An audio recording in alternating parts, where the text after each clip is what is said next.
The stellar boutique Crystalline Dreams occupied the finest corner of Station Ophiuchus 7, where three galactic trade routes converged. Its windows displayed garments woven from starlight itself, jewelry that hummed with contained nebulae, and accessories that would make even a consortium senator weep with envy.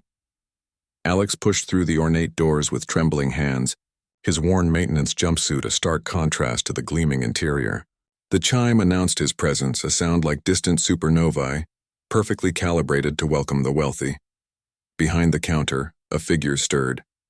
The dragon, as the locals called her, rose from her seat with fluid grace. Rose stood nearly 8 feet tall, her scales shimmering with an iridescence that shifted between deep emerald and burnished gold. Her species, the Draconi, were known throughout the galaxy as master artisans and fiercer business people.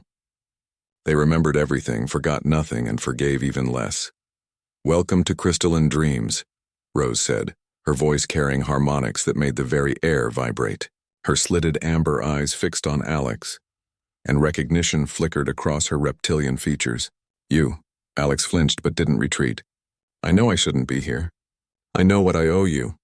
But please, just hear me."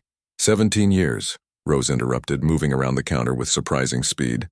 17 years since you entered my shop wearing that same desperate expression.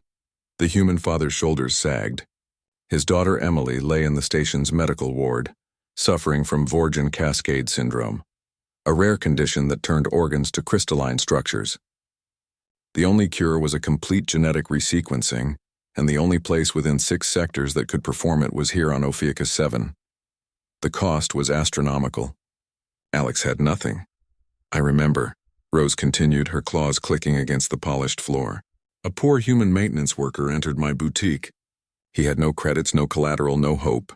He begged me for the celestial gown, 20,000 credits of pure craftsmanship because his wife was dying, and she'd always dreamed of wearing something beautiful one last time." Alex's eyes glistened. "You gave it to me.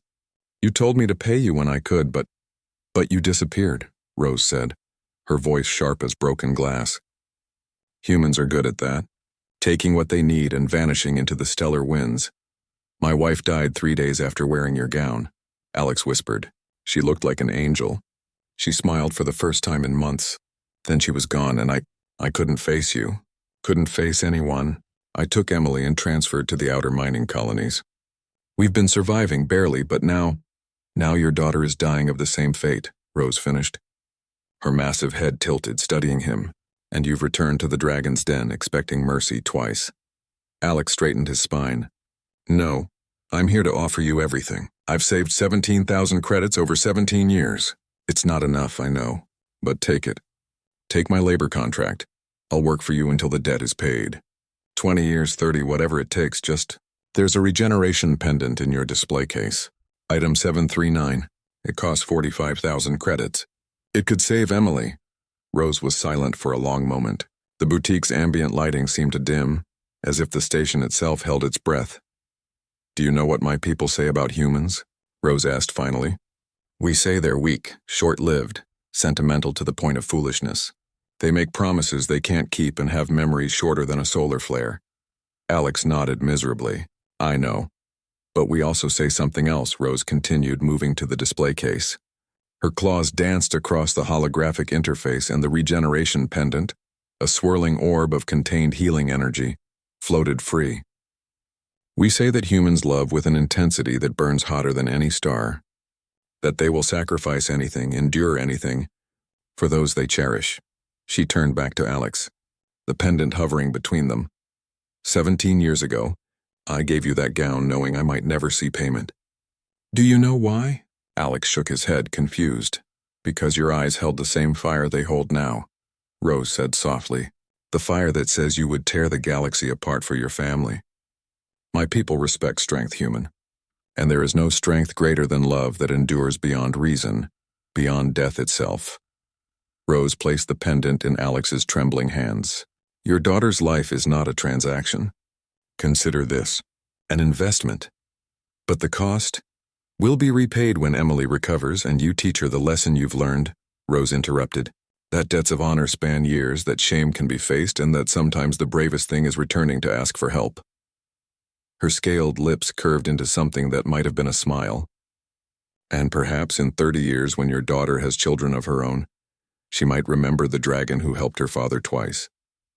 Humans have short lives, but long memories when it matters. Alex's tears fell freely now. I will repay you. Every credit. I swear it. I know you will, Rose said. Because 17 years ago, I learned something important about humans. You may be poor in credits, fragile in form, and brief in years. But in spirit? In devotion? Her amber eyes glowed with fierce respect. You're richer than any species I've encountered. As Alex rushed toward the medical ward, pendant clutched to his chest, Rose returned to her counter. She made a notation in her private ledger. Not a debt, but a reminder. A reminder that wealth wasn't measured in credits alone, and that sometimes the best investments were those made in the currency of compassion. Outside the boutique's windows, the stars burned on, eternal and cold. But inside, something warmer glowed. The knowledge that across the vast and often cruel galaxy, kindness could still echo across the years, and that even dragons could be moved by a father's unwavering love.